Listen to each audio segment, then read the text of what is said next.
Boa noite. Sejam todos bem-vindos e vamos agradecer a Deus pela oportunidade maravilhosa da gente estar aqui no Fonte de Luz para mais uma noite de aprendizado, né? Que hoje quem vai estar conosco é o Nelson Cribelin, que está ali já, né, se concentrando. Qual que é o tema? Servir a Deus e a mamão verdadeira. Servir a Deus e a mamão e a verdadeira propriedade. Olha que tema maravilhoso. Então, mais uma liçãozinha para a noite aí, né? Então, a gente quer agradecer você ter aceitado o convite de estar conosco essa noite. Seja muito bem-vindo. Tá bom? Bom, a gente quer agradecer o pessoal aí que tem contribuído com as nossas ações sociais, né? A gente fez um evento aí no Dia das Mulheres, foi muito gratificante, nós fizemos alguns sorteios e a Regina Barbosa esteve conosco aqui, que ela é uma pessoa que ela trabalhava em São Paulo, na Guarda Municipal, e trabalhou muito com famílias fragilizadas, né, com mulheres, e ela conversou, foi muito bacana, e a gente fez alguns sorteios, então a gente quer agradecer muito a contribuição das pessoas que permitiram que a gente fizesse esse evento, né? E a Regina, ela vai ajudar a gente a organizar melhor esse atendimento que a gente faz aqui na casa para essas famílias, porque muitas famílias a gente sente assim, que estão passando por dificuldades porque não tem uma orientação, e a gente vai poder auxiliar nesse sentido, e isso é bom, né? Então a gente quer agradecer a contribuição de todos que trazem, aí nós estamos fazendo esse mês, é a campanha do leite, tá? Então é para trazer 1 litro de leite, se quiser trazer mais é bem-vindo também, porque todas as famílias têm muitas crianças, tem família que tem 4, tem família que tem 5, e tem família que a gente sabe, vem do Nordeste para cá, se estabelece aqui, está todo mundo trabalhando também, aí chama o irmão e vem o irmão, vem a cunhada e vem a sobrinhada, tudo junto aí. A família que era 3, já vem mais 3 ou mais 4, então fica a família maior ainda. E aí eles vêm buscar o recurso aqui, né? Porque até que faz cadastro, tem toda aquelas burocracia, e aí as famílias sempre procuram aqui, né? A gente tem aí o cadastro também, mas aqui o acesso é mais fácil, né? A gente não depende aí de órgãos, né? Que tem que ter toda aquela burocracia, que quem sabe, quem trabalha no setor público sabe, né? Como que é a burocracia. E então a gente quer agradecer, gente, é muito importante, esse é o mês do leite, tá? Então quem puder trazer 1 litro de leite e contribuir, a gente agradece, mas se quiser trazer outros itens para a cesta básica também agradecemos, é muito importante. E sábado nós vamos picar os legumes para nossa sopa fraterna, que a gente vai fazer no outro sábado, tá? Essa sopa fraterna também é uma sopa maravilhosa e infelizmente nós tivemos que aumentar a quantidade. Sábado passado nós entregamos 80 marmitex, além de mais 70 que foram para Rio Preto, para os moradores de rua, né? Que nós temos uma parceria com um amigo nosso, que eles vêm buscar, eles vêm ajudar também e vão entregar lá. Então você imagina, né, a necessidade, porque é uma época de calor e a pessoa vem buscar uma sopa, é porque está passando mesmo necessidade, né, gente? Então, sábado a gente pica, a partir das 10h30 a gente pica legumes para poder congelar, para poder fazer a sopa semana que vem. Tá? E a casa de Anitta tem contribuído com os legumes também, viu, gente? Então a gente não pode esquecer também de agradecer a Rosana Miguel, tá? Que todo sábado a gente pega 4 cestinhas de legumes lá que a gente complementa aqui, e isso tem auxiliado aí para a gente ter aumentado essa sopa, tá? Então eu vou chamar a Cecília para fazer a prece inicial e depois o nosso amigo, companheiro de doutrina, né, o Nelson, vai estar fazendo a mensagem. Obrigada, Cecília. Então vamos todos nesse momento serenarmos os nossos corações, esquecendo tudo que vai lá fora, a nossa problemática diária, e nos preparando para esse encontro com a espiritualidade amiga, com Jesus, através do Evangelho que vai ser trazido na noite de hoje pelo palestrante. Permita, Senhor Jesus, que consigamos estar em sintonia com os trabalhadores da casa, que preparam o ambiente da noite, com os nossos anjos de guarda, orientadores espirituais, que dentro dessa sintonia possamos, Senhor Jesus, nos sentirmos encorajados a praticarmos as Tuas leis de amor, que tenhamos a coragem, Senhor Jesus, de rompermos com o homem velho e aceitarmos o Teu convite de sempre, de nos amarmos uns aos outros e a Deus acima de todas as coisas. Que possamos então nesse momento, com a oração do Pai Nosso, darmos-te, Senhor, graças por mais essa oportunidade e nos prepararmos para receber essas sementes de amor do Teu Evangelho. Pai nosso que estás nos céus, santificado seja o vosso nome. Venha a nós o vosso reino, seja feita, Senhor, a Tua vontade, assim na terra como nos céus. E o pão nosso de cada dia dai-nos hoje. Perdoai as nossas dívidas, assim como nós perdoamos os nossos devedores. Não nos deixeis cair em tentação, mas livrai-nos e guardai-nos de todo o mal, que assim seja.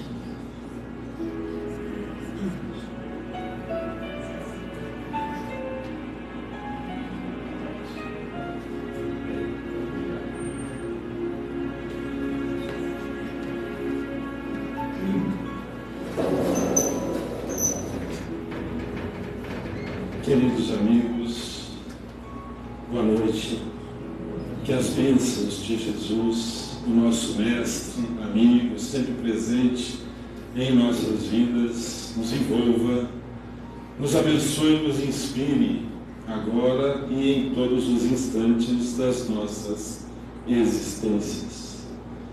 É com muito carinho que mais uma vez todos nós somos acolhidos nesta casa que nos recebe, para que possamos refletir acerca da mensagem de Jesus, trazida de volta pelas instruções dos benfeitores espirituais na codificação da doutrina espírita. Hoje nós vamos iniciar as nossas reflexões sobre o tema servir a Deus e a Mamon, do Evangelho segundo o Espiritismo, capítulo 16. Para servir como pano de fundo para as nossas reflexões, nós vamos lembrar uma história, uma narrativa de Leon Tolstói. Está melhor assim, não? Mais longe? Tá bom? Leon Tolstói, o espírito, ele escreveu várias passagens, vários encontros de pessoas que estiveram com Jesus frente a frente, e em face desses encontros dessas pessoas, suas vidas foram modificadas para melhor, claro. Essas pessoas tiveram um despertamento, possivelmente, tiveram novos rumos a seguir, muito embora continuassem com as mesmas atividades, porém agora numa forma diferente. Essas narrativas de Leon Tolstói, elas foram psicografadas pela médium Sirineia Yolanda Maffei, aqui do Paraná. E elas foram compiladas em 4 livros. Possivelmente muitos ou todos conhecem essas histórias. Homens Notáveis, Mulheres Fascinantes, Retratos de Nazaré e Arte de Recomeçar. A narrativa que nós nos lembramos hoje para iniciar as nossas reflexões está no livro Retratos de Nazaré e diz respeito a um mercador que vivia naquela região, naquelas cidades, naquelas aldeias próximas, ali onde Jesus atuava. Seu nome era Josué. E ele, de fato, construíra muitas possibilidades materiais. Ele era um homem que tinha um talento especial para comprar, vender, trocar, negociar, ele recebera a instrução, o aprendizado do ofício do seu pai, que já havia desencarnado, sua mãe também já havia desencarnado, ele não tinha ninguém no mundo. E ele tinha por hábito, quando surgia um primeiro comprador para os seus produtos, alguém com quem ele ia negociar por primeira vez, ele ia pessoalmente, para conhecer, para saber de quem se tratava. Ele tinha, como eu disse, muitas possibilidades materiais. Na cabeça dele, estava tudo de conformidade com o que a lei exigia. Naqueles dias, Israel, aquela região toda ali, parte do Líbano, parte da Síria, parte da Jordânia, como nós conhecemos, estava tudo sob o domínio do Império Romano. Então, o Império Romano estipulava algumas regras. As leis dos estudiosos, dos doutores da lei, das autoridades religiosas, estipulavam outras situações. E ele cumpria todas à risca. E lógico, na sua cabeça ele achava que estava tudo em ordem. Ele não causava mal a ninguém, realizava o seu negócio, estava tudo certo. Ele então sai para visitar um possível comprador para os seus produtos e vai pessoalmente para conhecê-lo. Seria uma viagem de 2 dias para ir, 2 dias para voltar e mais um tempo lá para conhecer aquele com quem ele ia negociar. Ele sai da sua cidade. Para isso, para essas viagens, ele tinha um cavalo. Esse cavalo era um cavalo adestrado, era um cavalo já que servia, e ele se servia do cavalo. E quando ele sai da sua cidade, por alguma razão ele ficou distraído, se distraiu, e o animal pegou um caminho completamente diferente do que ele habitualmente pegaria, ou habitualmente pegava. E ele andou um tempão. Quando ele se deu conta, quando ele percebeu que estava um pouco distraído, ele, opa, onde eu estou? E aí ele se localizou, viu que precisava voltar por uma pegada, vamos falar assim, e retomar o caminho usual. Só que quando ele faz aquele caminho para pegar o caminho usual, ele é abordado, ele é surpreendido por um grupo de malfeitores que entram na frente do animal para assaltá-lo, e de fato o assaltaram. O animal se assusta, dá um pulo, ele cai do cavalo, bate a cabeça numa pedra e desmaia, perde os sentidos. Ele simplesmente viu vultos, mas ele não conseguiu identificar ninguém. E ficou ali um tempão, porque ele saiu de casa cedo e já o sol estava bem alto quando ele recobrou os sentidos. Agora, com um pequeno detalhe, ele estava com um ferimento na cabeça, onde bateu na pedra, e em razão desse ferimento ele tinha uma hemorragia. E essa hemorragia, lógico, trazia um certo transtorno. Ele então rasga um pedaço da sua roupa, coloca, faz um curativo, bem rústico, procura uma sombra e se localiza. E verifica que próximo de onde ele estava, coisa de 600, 700 metros, tinha uma estalagem, uma hospedaria. Ele então vai caminhando até esta hospedaria. Quando ele chega na hospedaria, as pessoas ficam assustadas pelo seu estado. O seu estado era de total fraqueza orgânica. Ele estava com as roupas sujas, ele estava completamente transtornado, e o estalajadeiro o recebe, coloca ele sentado num banco à ponta da mesa, serve o leite, a água, frutas, para que ele se recomponha. E assim ele fez. Ficou ali, se recompôs, e ele percebeu, enquanto ele tomava um pouco de água, um pouco de leite, ele percebeu que naquela sala, naquela hospedaria, havia um grupo, pessoas reunidas num canto, em volta de alguém. E esse alguém falava a esse grupo, e o grupo estava radiante com aquelas palavras. Ele não conseguia perceber exatamente o que era. Ele sentiu uma fraqueza e ia desfalecer quando aquele homem que falava interrompeu sua conversa com os amigos e veio atendê-lo. Diz Leão Tolstói que aquele homem impôs as mãos sobre a cabeça de Josué e esse sentiu como se fosse uma mina de água fresca que lhe transbordava sobre a cabeça e lhe acalmava as dores, aquele momento difícil pelo qual ele estava passando. Ele sentiu que ia desfalecer, aquele homem o segurou, o apoiou e pede ao estalajadeiro que indique um quarto onde ele poderia ser levado. O estalajadeiro assim o faz, o conduz a um quarto. Aquele homem, ajudado pelos amigos que ali estavam, conduz Josué até o quarto, onde Josué é acomodado e passa a noite ali. Na manhã seguinte, Josué desperta completamente recuperado. Não sentia absolutamente nada. Não sentia dores, não sentia... Passou a mão na ferida, a sua ferida estava cicatrizada, a hemorragia havia cessado.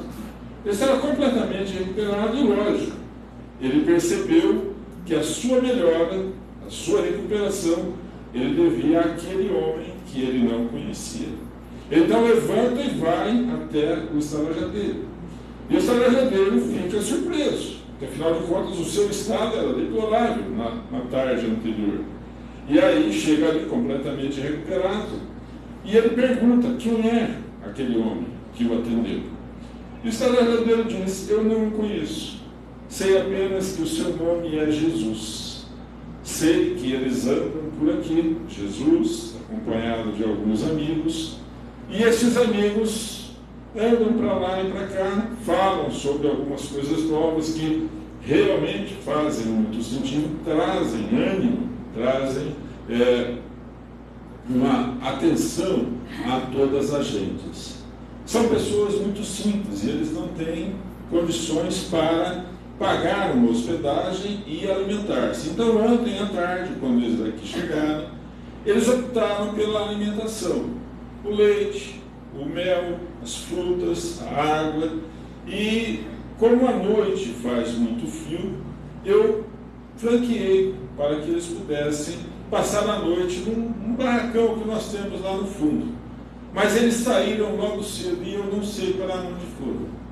Josué, lógico, ficou desencantado com essa situação, porque ele queria encontrar aquele homem, que agora ele sabia chamar-se Jesus, era Jesus.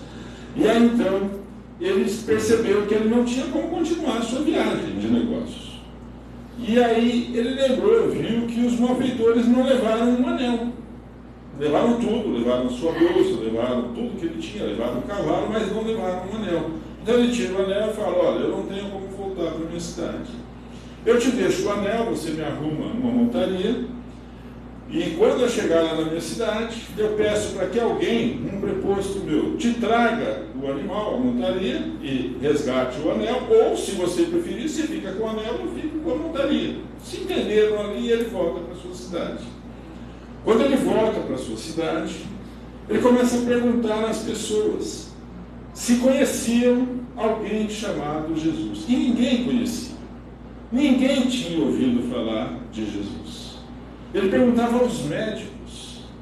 Os médicos daquela época eram diferentes dos médicos que nós conhecemos hoje. Mas ele perguntava às pessoas que cuidavam da assistência às pessoas que eram consideradas médicas, né?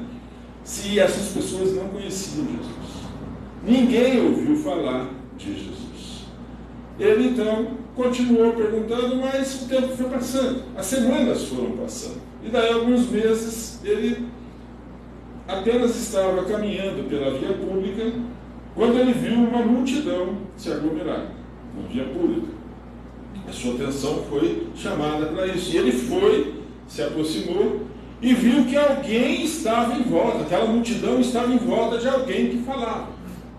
Ele começou a se aproximar, foi se aproximando, foi chegando, aquela coisa que a gente faz, né? Dá licença, dá licença. E foi chegando.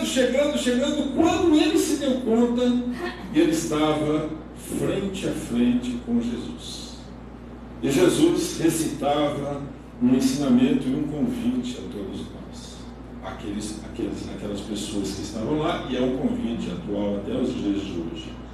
Jesus convidava aquelas pessoas a viverem fraternalmente, para que se entendessem, para que amassem uns aos outros.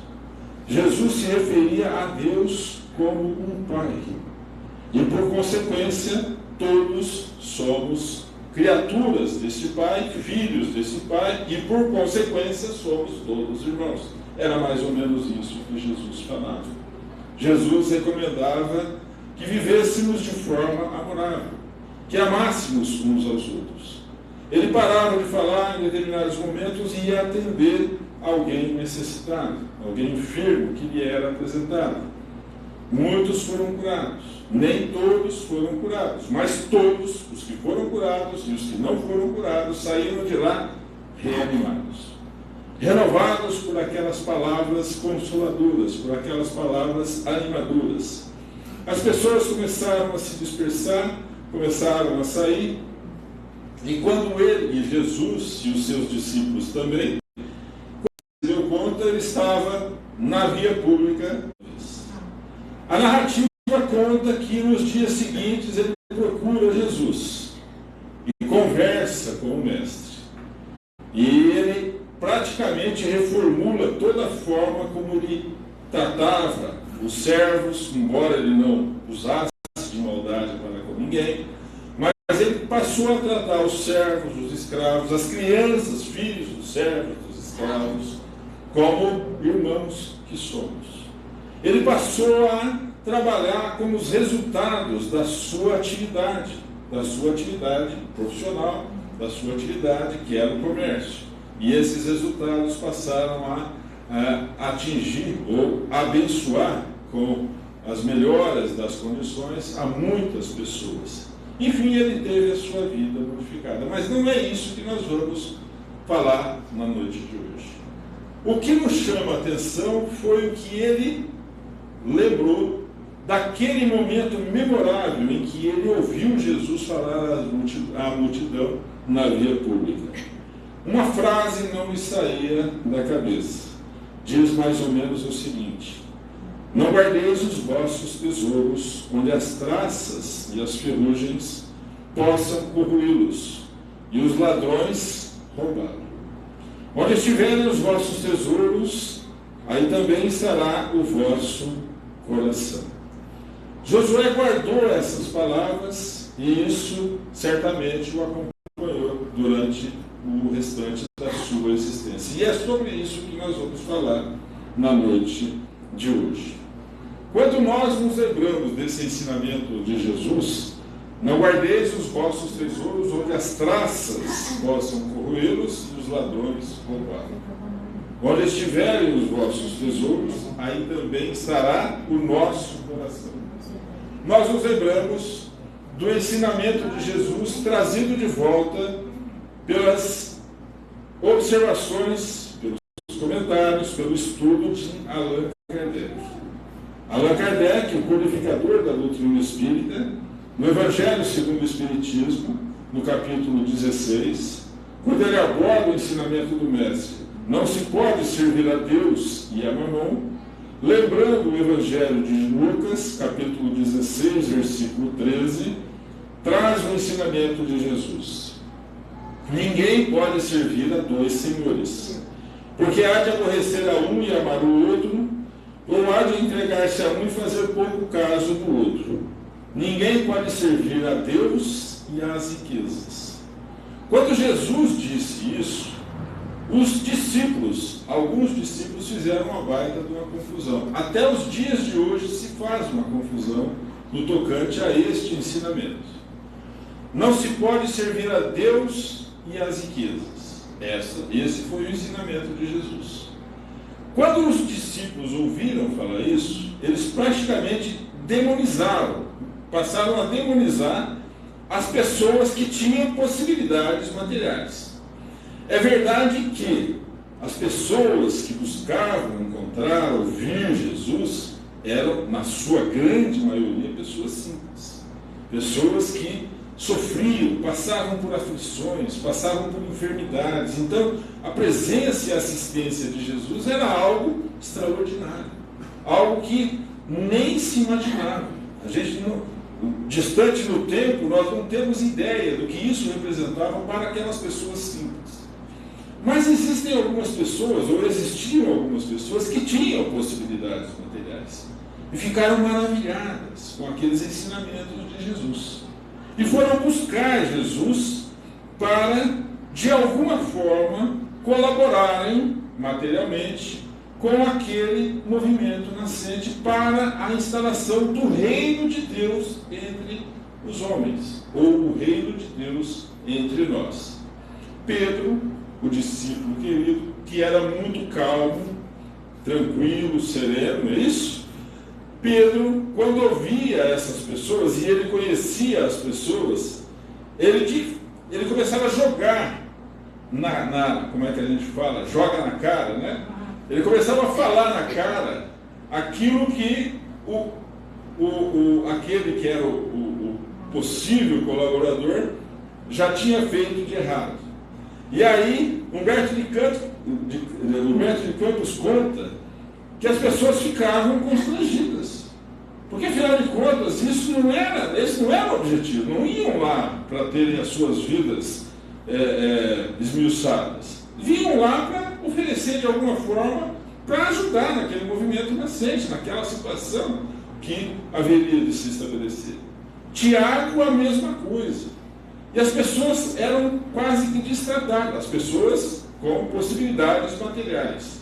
Eram pessoas que tinham, sim, agido de forma equivocada em algum momento, como todos nós agimos de forma equivocada em algum momento, mas que estavam ali envolvidas por aquelas vibrações de paz que Jesus transmitia e queriam participar daquela atividade nascente. E lógico, eles ficaram constrangidos. E Jesus, lógico, percebia tudo isso. Daqui a pouco a gente volta nesse ponto. Quando nós pensamos no ensinamento de Jesus, no tocante a servir a Deus e a Mamon, nós vamos encontrar no Evangelho, não no Evangelho segundo o Espiritismo, no Evangelho segundo o Espiritismo também, mas nós vamos encontrar no Evangelho as palavras ditas apenas, dizendo o seguinte: um jovem com muitas possibilidades, um jovem que era considerado muito rico, depois de assistir a uma ideia, a um ensinamento de Jesus à população que estava em volta, ele fica a sós com Jesus e pergunta: Senhor, o que é necessário que eu faça para alcançar o reino de Deus? E Jesus disse simplesmente: siga o que está na lei. Quando Jesus falava da lei, ele se referia à lei de Moisés, correto? Que era o que os judeus seguiam, o ensinamento religioso, e muitos seguem até os dias de hoje. Era o ensinamento de Moisés. A lei de Moisés, ela tem dois momentos, correto? O primeiro momento, qual que é? É um ensinamento moral, que está nos 10 mandamentos, correto? O segundo momento são as regras civis, que vai estabelecer a regra de convivência e ação daquele povo que vivera há muito tempo em um regime de escravidão, correto? Então, dois momentos: os 10 mandamentos e a legislação ou as regras civis, regras da lei civil. Quando o jovem perguntou: o que é necessário que eu faça? Como é que eu faço para alcançar o reino de Deus? Jesus disse: siga o que está na lei. Ele estava se referindo à lei, à parte moral da lei de Moisés, os 10 mandamentos. E o jovem pergunta: mas afinal de contas, o que é que está nesta lei? E aí Jesus fala: ama teu próximo, ama Deus, respeita o teu semelhante, não roube, não furtes, não adulteres, tudo aquilo que nós encontramos nos 10 mandamentos. E aí o jovem disse: mas tudo respeita teu pai, tua mãe, mas tudo isso eu já faço, disse o jovem. Então diz o Evangelho que Jesus falou mais ou menos o seguinte: pois então vai, dispõe de tudo que tendes, distribua aos pobres, vem e segue. O Evangelho diz que o jovem simplesmente saiu, sem dizer nada. Amélia Rodrigues vem em nosso socorro e diz que houve algo mais. Quando Jesus disse: vai, dispõe de tudo que tendes, distribua aos pobres, vem e segue-me, o jovem entendeu a propositura de Jesus, entendeu o convite de Jesus. Vai, dispõe de tudo que tens, tudo mesmo. Eram as coisas materiais. Ponderou o jovem, diz Amélia Rodrigues, no livro Primícias do Reino, que ponderou o jovem o seguinte: se eu me desfizer das coisas materiais, mais dia menos dia, se eu precisar, eu tenho talento, eu recomeço a atividade e reconquisto qualquer coisa do necessário para a minha sobrevivência. Mas ele também tinha compromissos morais, como muitas vezes nós temos também. E que compromissos morais eram esses? Amélia Rodrigues diz que na semana seguinte, aquele jovem participaria dos jogos, eram competições na cidade de Cesareia, seria como que uma Olimpíada, os Jogos Olímpicos, Jogos Regionais.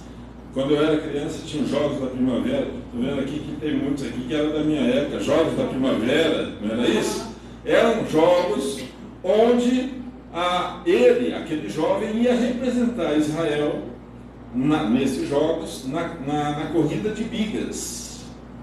Quem assistiu Ben-Hur aqui? Quem não assistiu Ben-Hur? Quem não está me ouvindo? Tá. Porque uns assistiram, outros não assistiram e alguns não sabem, então tá. Então depois nós vamos ver isso. Eu estou perguntando isso porque o que vai acontecer mais adiante vai nos levar ao Ben-Hur, né? A uma cena do Ben-Hur. Então quando o jovem pensou: eu vou representar Israel, para isso ele tinha comprado 4 cavalos de raça, ele tinha comprado uma biga nova, ele havia contratado um adestrador. Olha só, ele havia investido, ele tinha mesmo muitas possibilidades materiais. Então ele pensou nos jogos, uma semana depois, todo aquele compromisso que ele havia assumido com as autoridades de Israel, ele ia representar Israel. E aí ele pergunta para Jesus: mas Senhor, tem que ser agora? Mais ou menos como nós perguntamos, né? Tem que ser hoje? Vamos fazer a nossa reforma? Vamos. Tem que ser hoje? Não pode ser segunda? Muitas vezes a gente marca uma outra data, né? Não, a partir de tal dia. Agora está um pouco longe, mas no final do ano, a partir de janeiro, nós vamos, né? E aí a gente vai marcando data. E Jesus disse simplesmente, conforme Amélia Rodrigues: não, a tua hora é agora. Você, se quiser, é agora. E o jovem começou a ponderar. Afinal de contas, ele havia assumido o compromisso moral de representar Israel. E aí ele falou: mas, e Jesus, não tem nada demais. As palavras eram outras, mas a ideia era essa: não tem nada demais. Se quiser, a tua hora é agora. E aí então diz Amélia Rodrigues que o jovem, como diz o Evangelho, saiu. Saiu e Jesus ficou, lógico, ali. Jesus, com o seu psiquismo superior, sabia o que ia acontecer. Sabia o que poderia acontecer. Porque Jesus nos conhece mais do que nós mesmos, né?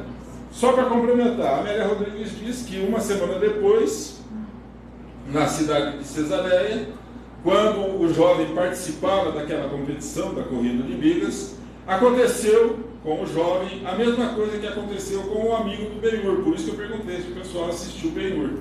Um acidente terrível e o jovem acaba por desencarnar. E ao desencarnar, ao despertar no plano espiritual, ele lembra das palavras de Jesus: vai, dispõe de tudo que tens, distribua aos pobres, vem e segue. Só que agora ele não tinha mais como realizar isso no plano físico. porque afinal de contas ele havia desencarnado. Quando nós lembramos desse jovem, ou dessa narrativa, dessa passagem do mancebo rico, nós lembramos dos nossos compromissos. Porque todos nós nos dispomos a nos modificar. Esse é um grande convite que a doutrina espírita nos faz. Nos reformarmos. Para nos reformarmos, nós precisamos assumir uma postura, compromissos novos, realizar uma atividade nova e nos despojarmos de situações que muitas vezes não acrescentam nada na nossa vida. São coisas que a gente vai fazendo por costume, fazemos há muito tempo, todo mundo faz, por que eu não posso fazer também? Alguém daqui passa por isso ou não? Então, todo mundo faz. Você está louco, todo mundo faz. E aí a gente vai fazer também. Então são essas situações que esta passagem nos convida a refletir. Que compromissos são esses que nós temos? Isso leva o jovem a não assentir ao convite do mestre, para uma situação que poderia ser diferente. É verdade que aquele jovem, em algum momento, a Amélia Rodrigues não conta, em algum momento teve outras oportunidades. É possível que ele tenha despertado, não resta a menor dúvida. Mas aquela oportunidade, naquele momento, foi deixada de lado. Quando nós pensamos nesse ensinamento, nós voltamos para o capítulo 16, lá nas instruções dos Espíritos. Nós vamos encontrar logo de início uma mensagem de Pascal. Pascal, Espírito, resumidamente nos diz mais ou menos o seguinte na sua mensagem, que é uma mensagem extraordinária, nos convida à reflexão. O homem só possui em plena propriedade aquilo que lhe é dado levar deste mundo. Correto? O que é que nós podemos levar deste mundo?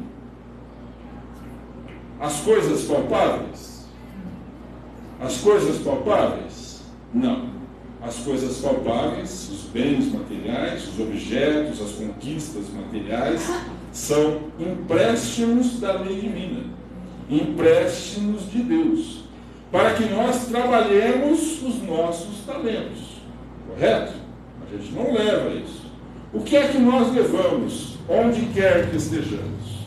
Aquilo que nós conseguimos incorporar em nós, como valores, se traduzem em virtudes, valores morais. Estes são os verdadeiros valores da vida. Quando nós pensamos nos compromissos, nas ações que nós realizamos no nosso dia a dia, no nosso trabalho, nas nossas experiências, nas nossas atividades, tenhamos isso em mente.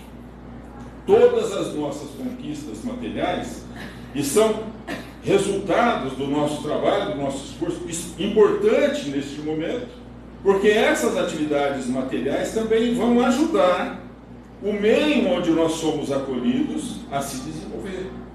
E vai desenvolver o intelecto, vai desenvolver o meio social, economicamente falando.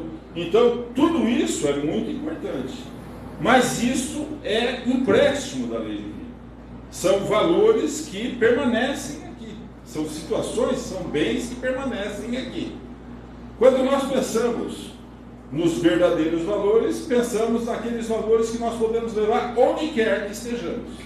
Aqui, mais adiante, encarnados, desencarnados, que se traduzem em valores morais, virtudes. Quando nós lembramos do jovem que não assentiu ao convite, nós nos lembramos de um outro personagem, muito conhecido de todos nós, Maria de Magdala. Maria de Magdala era uma mulher considerada equivocada, correto? Ela tinha uma vida tumultuada, ela estava cansada daquela atividade, ela estava exausta daquela vida, ninguém a respeitava, ninguém a tratava bem, ninguém a chamava pelo nome sequer, ninguém queria saber como ela estava ou não. As pessoas simplesmente se utilizavam daquele ambiente em que ela estava e viviam os seus momentos ali, e somente isso. Um dia, ela ouviu falar de Jesus. Ela ouviu falar de Jesus e ficou maravilhada. Ela, então, através de um amigo comum, marca um encontro com Jesus. Esse encontro, segundo Humberto de Campos, foi na casa de Simão Pedro. Imagine, na casa de Simão Pedro, o discípulo calmo de Jesus, que tinha uma esposa, que tinha uma sogra, que moravam todos ali. Já pensou? Quando Simão Pedro passa pela porta e vê aquela mulher, Maria de Magdala, que ele conhecia, ali sentada, aguardando Jesus, deu um negócio nele. A gente sabe como é que é esse negócio. Não vamos nem falar como é que é, porque todos nós ficamos diferentes. Mas ele falou, não, Jesus que resolva isso, depois eu dou um jeito. Depois eu dou um jeito na minha esposa e na minha sogra, porque tem que explicar para elas. Quando Jesus chega, a porta estava entreaberta. E Jesus entra, vê Maria de Magdala, nunca tinham se encontrado. Jesus a chama pelo nome. Maria, minha filha, que se passa? Quando Maria de Magdala ouviu esse cumprimento de Jesus, essa saudação de Jesus, ela ficou maravilhada. Há quanto tempo as pessoas não a chamavam pelo nome? As pessoas usavam adjetivos, usavam apelidos, muitas vezes depreciativos. Maria, minha filha, olha, é um tratamento que até hoje nós usamos, é um tratamento carinhoso. Maria, minha filha, que se passa? Ninguém queria saber da vida dela, mas Jesus queria saber o que se passa. Então, ela começa a conversar com Jesus, falar das suas tristezas, das suas decepções, falar do seu cansaço naquela situação em que ela se encontrava há muitos anos. E ela vai falando, e Jesus, como um bom participante do atendimento fraterno, nas casas espíritas, ouviu atentamente, palavra por palavra. Jesus ouviu serenamente o que Maria falou. Quando Maria terminou, Jesus falou, Maria, olhe por aquela janela. Tinha uma janela na casa. Olhe por aquela janela, o que é que você está vendo mais adiante? E Maria de Magdala olha pela janela, e na janela, lá adiante, tinha uma casa demolida. E ela fala, Senhor, a minha vida é como aquela casa, está em ruínas. Não restam pedras sobre pedras, não restam tijolos sobre tijolos. A minha vida é mais ou menos isso. Então Jesus disse, Maria, olhe bem aquela casa, que está em ruínas. Sobre as pedras e os tijolos floresceram flores. Mais adiante, em volta, floresceram árvores que dão frutos. Em volta floresceu um bosque, que dá sombra, que dá vida. Se Deus permite que sobre uma casa em ruínas floresçam flores e a vida, o que é que Ele não vai permitir que floresça, que resulte de um coração que busca redimir-se? A partir daí, Maria de Magdala abandona aquela vida que ela tomava até então, que ela vivia até então, abandona aquela situação equivocada, passa a seguir Jesus, não é compreendida pelos discípulos, mas ela era compreendida por Jesus e era compreendida por Maria, mãe de Jesus, que amava Maria de Magdala. E aí então ela convive com os discípulos, embora não tenha sido compreendida. Existem algumas deficiências ou alguns momentos em que eles falam de forma mais áspera, exasperada com Maria, mas isso não incomodava em nada. Quando, ao final, Jesus entra em Jerusalém, é saudado como um Messias, e depois, antes de uma semana desses fatos, dessa ocorrência, ele é aprisionado, condenado e flagiciado e crucificado. Maria de Magdala estava lá, junto com Maria, mãe de Jesus. Com um detalhe, depois ela se apresenta a Simão Pedro, porque Simão Pedro estava organizando o trabalho de divulgação da mensagem de Jesus. E Simão Pedro disse, você não pode nos acompanhar. Primeiro, porque você é mulher. Começa daí. Naqueles dias, ser mulher não era como nos dias de hoje. Hoje as mulheres, felizmente, têm como se manifestar e podem se manifestar. Naqueles dias, não. E com um detalhe, disse Simão Pedro, O teu passado pode comprometer tudo aquilo que você vai passar ou buscar ensinar. Então Maria, ela aquieta-se e ela vai para Dalmanuta. Ela vai para a cidade de Dalmanuta. No caminho ela encontra com um grupo de enfermos. Eram leprosos, que vinham em direção a Cafarnaum para encontrarem-se com Jesus. Então, Maria lembrou: você não tem filhos, as palavras de Jesus, você não tem filhos da carne, mas você tem filhos do mundo, aos quais você pode assistir. E ela então envolve-se, acolhe aquele grupo de pessoas enfermas, dá a informação dolorosa de que Jesus fora crucificado, e ela permanece junto a este grupo, num vale reservado aos leprosos. Por consequência, ela também contrai a lepra, contrai a hanseníase. E quando já no momento avançado da enfermidade, ela toma uma decisão. Agora, passados muitos meses, passados muitos anos, ela vai até a cidade de Éfeso para encontrar-se com Maria, mãe de Jesus, e João, que moravam em um promontório na cidade de Éfeso. Ela saiu do vale dos leprosos, viajava durante a noite e durante o dia ela ficava na sombra, tentando aliviar as dores que aquela enfermidade lhe trazia ao corpo físico. Pouco antes de chegar em Éfeso, ela desfalece. As pessoas passam, reconhecem, sabem que é Maria, vão, informam a João. João vem, mas aí já não tinha mais o que fazer. O processo de desencarnação já havia sido iniciado. Então, quando ela desperta no plano espiritual, ela é recebida por Jesus.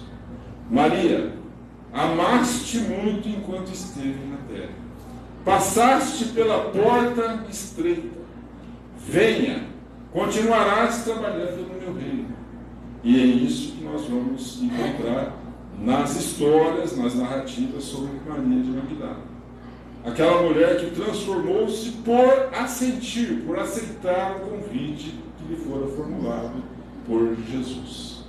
Quando nós pensamos no convite de Jesus, nós nos lembramos no seu maior ensinamento, porque ele ensinou e exemplificou tudo aquilo que ensinou. Num momento em que a multidão se reunia para ouvir os seus memoráveis discursos, nós vamos encontrar o doutor da lei perguntando: Senhor, qual o maior mandamento contido na lei? E Jesus fala: o maior mandamento contido na lei: amarás a Deus acima de todas as coisas. E o segundo mandamento que vos deixo: amarás ao próximo como a si mesmo. A que lei se referia Jesus? A lei de Moisés, na parte moral, que os 10 mandamentos. Nós vamos ler lá os 10 mandamentos, nós vamos encontrar a palavra amor? Não, nós não vamos encontrar. Eu sou o Senhor teu Deus de todo, não é isso? Depois, não matarás, não furtarás, não adulterarás, todas aquelas 7 negativas e 3 afirmativas, mas nós não encontramos a palavra amor. O amor que contém, ou que vinha implícito na lei de Moisés, nos 10 mandamentos, é algo que Jesus traz como informação para nós, quando do nosso aperfeiçoamento. Então, nós agora conseguimos compreender que aqueles ensinamentos de Moisés, ao seu tempo, que revolucionavam, na realidade hoje é um convite para a mensagem que viria depois, que é a mensagem de Jesus. E aí nós nos lembramos o que o amor representa nas nossas vidas. Senhor, quando tu te fores, como é que nós, os teus discípulos, seremos reconhecidos? Por um acessório? Por uma vestimenta? Por um sinal? Não. Meus discípulos serão reconhecidos por muito se amarem. Só isso. O muito se amarem, a que Jesus se referia, é o amor incondicional em todas as situações. Por exemplo, usarmos do perdão, da misericórdia incondicional. Eu sei que todos nós fazemos isso o tempo todo. Usarmos da tolerância o tempo todo. usarmos da calma, da gentileza o tempo todo, usarmos da compreensão o tempo todo, usarmos do somos iguais, ou se temos atividades diferentes, isso é outra história, isso é a vida física, a vida, a experiência na reencarnação, mas todos somos irmãos, todos somos iguais, tendemos ao mesmo objetivo, que é nos aperfeiçoarmos. Então, quando Jesus falava, ele se referia a isso. Agora, lembra que a gente estava falando dos discípulos que não compreenderam a mensagem de Jesus?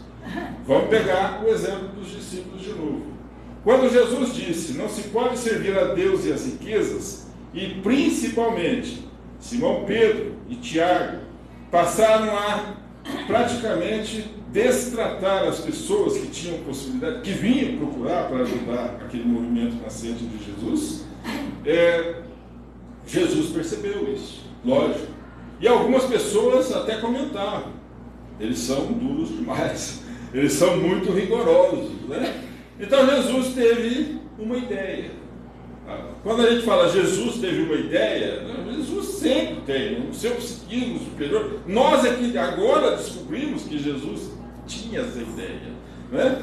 E Jesus, na sua última viagem, segundo Humberto de Campos, ele sai de Cafarnaum para vir direto para Jerusalém, onde ele seria aprisionado mais tarde. Ele entrou como um triunfo e saiu na sexta, entrou no domingo, que é o domingo de Ramos, que a gente comemora aqui, né? E na sexta-feira ele já estava condenado e crucificado, correto? Mas quando ele sai de Cafarnaum, ele não vai direto para Jerusalém. Ele passa numa outra cidade. Passa na cidade de Jericó. Jericó é uma das cidades mais antigas do Ocidente. Assistiu a todas as situações pelas quais passou aquele povo naquela região. Passou por várias situações, por vários altos e baixos, e agora, como toda aquela região, estava sob o domínio do Império Romano. O Império Romano, ele tinha uma regra, várias regras que eram implementadas, ou numa boa, ou conforme a autoridade que as autoridades romanas tinham, e algumas regras, entre essas regras tinha a de pagar impostos, o que perdura até os dias de hoje, correto? Então, o que acontece? Só que o Império Romano não cobrava imposto diretamente. Ele fixava o imposto, fixava a alíquota e leiloava o direito de alguém cobrar esses impostos, correto? Quem que era o cobrador de impostos em Jericó? Zaqueu, correto? Por quê? Porque Zaqueu, ele tinha experiência, ele tinha, vamos falar assim, know-how. Ele então participava desses leilões e pela sua experiência ele arrematava. Por esta razão ele era odiado, por duas razões. Primeiro, porque era cobrador de imposto, era um publicano, e ele era odiado pelas pessoas, muitos nem o conheciam, mas aqueles que perdiam os leilões, na disputa dos leilões, faziam, como é que a gente fala, usavam da maledicência, e todo mundo, quem conhecia, quem não conhecia, ficava com raiva de Zaqueu. Zaqueu era detestado. Mas Zaqueu ficou sabendo que Jesus, que saíra de Cafarnaum, que ia para Jerusalém, ia passar em Jericó. E ele falou, eu preciso conhecer esse rapaz. O rapaz é a criação nossa, tá? Eu preciso conhecer esse moço. Eu preciso conhecer esse jovem, porque ele traz algo que... E aí então, ele fica ali tentando ver, porque Jesus já estava se aproximando de Jericó. E ele fica ali, só que Zaqueu era de baixa estatura, gordinho. Imagina, vai subir, vê, não tem como ver. Então ele vê uma árvore. O Evangelho fala que ele subiu num sicômoro. Todos nós sabemos como é que é o sicômoro. O sicômoro é uma árvore, o caule mais espesso, né? E os galhos vão saindo e vão longe os galhos. Para ele ter uma ideia, no centro, na Praça Central de Florianópolis, tem uma árvore que nos lembra bem como seria o sicômoro, correto? Mas, vamos lá. Não é o sicômoro, mas nos lembra a ideia. Zaqueu, como é que ele fez? Baixa estatura, gordinho, não conseguia ver Jesus, sobe na árvore. Imagina só a disposição de alguém só para ver Jesus. E aí, ele lá vendo de camarote. E viu Jesus se aproximar de Jericó, entrar em Jericó. Jesus conversava com um, conversava com o outro, ria, parava, atendia um, atendia o outro, e andava um pouco mais. E aí, Jesus vem. Quando Jesus chega debaixo da árvore onde estava Zaqueu, por acaso, Jesus para, olha para cima e fala: Zaqueu, desce daí. Me apraz hoje pernoitar na tua casa. Zaqueu quase teve um negócio, né? Ficou maravilhado, desceu correndo e saiu correndo na frente para organizar a recepção a Jesus na sua casa. Aquelas pessoas que acompanhavam Jesus, os discípulos, Simão Pedro, Tiago, os outros discípulos, não entenderam muito bem. Falaram assim: escuta, esse cara é detestado aqui em Jericó. Jesus vai na casa dele. Mas Jesus não estava nem dele. As pessoas que moravam em Jericó, que detestavam Zaqueu, mesma coisa. Se esse cara fosse quem está dizendo, quem todo mundo está dizendo que nunca queria na casa de alguém como Zaqueu. Mas eles foram acompanhando Jesus. Jesus continuou. Quando Jesus chega na casa de Zaqueu, ele é recebido com uma alegria tão grande por Zaqueu. E Zaqueu já providencia as abluções. As abluções era a preparação, a lavagem das mãos, né? Se organizar para começar a receber a ceia, os alimentos. E enquanto as pessoas estavam se organizando ali, Zaqueu falava a Jesus: Senhor, aqui em Jericó nós desenvolvemos algumas atividades. Por quê? Porque são muitos os necessitados. Então nós temos uma plantação de verduras, legumes, várias plantações, vários vegetais que servem à alimentação dessas pessoas. E mais ainda, como a produção ela tende a aumentar, nós vendemos o excesso, inclusive para Jerusalém. E o resultado nós reinvestimos nisso. E as pessoas têm onde trabalhar, têm como se alimentar. Igualmente nós fazemos o trato de víveres, pequenos animais que servem à alimentação das pessoas. E Jesus só ouvindo e olhando para os discípulos e olhando para aquelas pessoas que criticavam a razão dele estar ali. E os discípulos começaram a perceber que, embora Zaqueu fosse um homem detestado, ele tinha uma atividade além daquilo que se conhecia que era o cobrador de impostos, que beneficiava toda a cidade de Jericó, as cidades em volta e até Jerusalém. E isso era em benefício das pessoas, normalmente as pessoas mais necessitadas, que tinham o alimento e o trabalho. E os discípulos então compreenderam o ensinamento de Jesus sobre o servir a Deus e servir as riquezas. Fazer com que as riquezas trabalhem, gerem condições para que nós sirvamos a Deus. Mas, para encerrar, a Amélia Rodrigues conta que desse encontro, depois desse encontro, ou durante esse encontro, a sós com Jesus, Zaqueu disse mais ou menos o seguinte, a sós com Jesus: Senhor, todos, ou quase todos nesta cidade me odeiam. A ninguém eu nunca prejudiquei e procuro ser justo. Então Jesus, olhando para Zaqueu, disse mais ou menos o seguinte: Zaqueu, o dinheiro e a fortuna não são nem bons nem maus. Eles são exatamente aquilo que nós fazemos deles. A moeda que adquire o pão é a mesma moeda que fomenta a guerra. Quando o homem padece de fome, ele pode tornar-se um delinquente. O recurso que lhe sacia a necessidade pode ser considerado como dádiva divina, como bênção divina. O indivíduo sem teto retorna ao primarismo do passado. O recurso que lhe concede o amparo torna-se expressão do progresso. O órfão esquecido, quando recebe o apoio de um lar, ergue-se para a vida. Era exatamente isso que Zaqueu fazia. E as pessoas não conheciam. Nem ele, Zaqueu, se dava conta de que ele realizava. Então Zaqueu disse, como está no Evangelho: Senhor, eu darei metade dos meus bens aos pobres.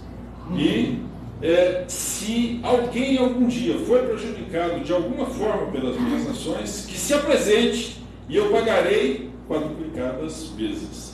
Foi aí que Jesus disse: neste momento, o reino de Deus entra nesta casa. Diz Amélia Rodrigues que, depois de cumpridos os compromissos com o Império Romano no tocante à cobrança de impostos, com os familiares, porque ele também tinha uma família, Zaqueu vai para uma região distante e passa a ser um dos maiores divulgadores da mensagem de Jesus. Tenhamos isso em mente, que o Mestre Jesus nos abençoe a todos. Muita paz.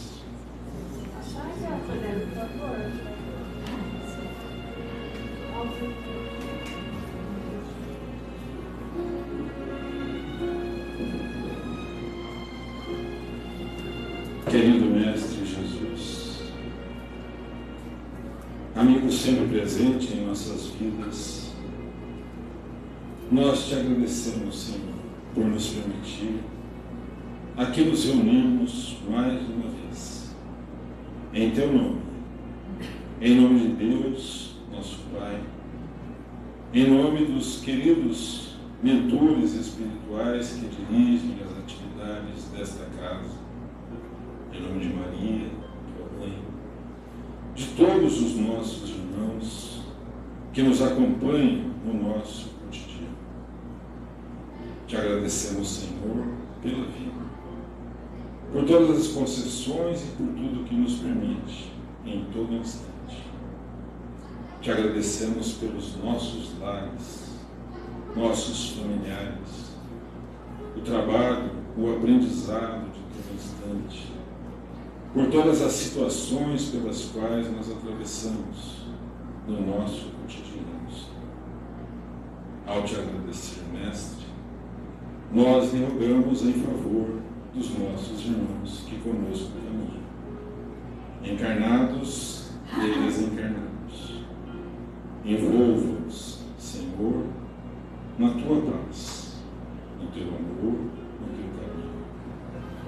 Abençoa, Jesus, os que te buscam, e ampara igualmente os que ainda não te conhecem. Envolva-os no Teu amor. Abençoa, Jesus, os enfermos, doentes do corpo, da alma, encarnados, desencarnados, nas ruas, nas casas, nos hospitais, na erraticidade, Senhor. Abençoa, Jesus, aos governantes e administradores das nações. Ampara, Jesus, a todos os nossos irmãos. Enfim, Senhor, nós lhe pedimos, permaneça em nossos corações. Renova em nós, Senhor, as nossas melhores intenções, para que possamos compreender, para que possamos agir com acerto, e que se cumpra sempre, Senhor, a Tua vontade, que se estenda por toda a humanidade terrena. Que assim seja.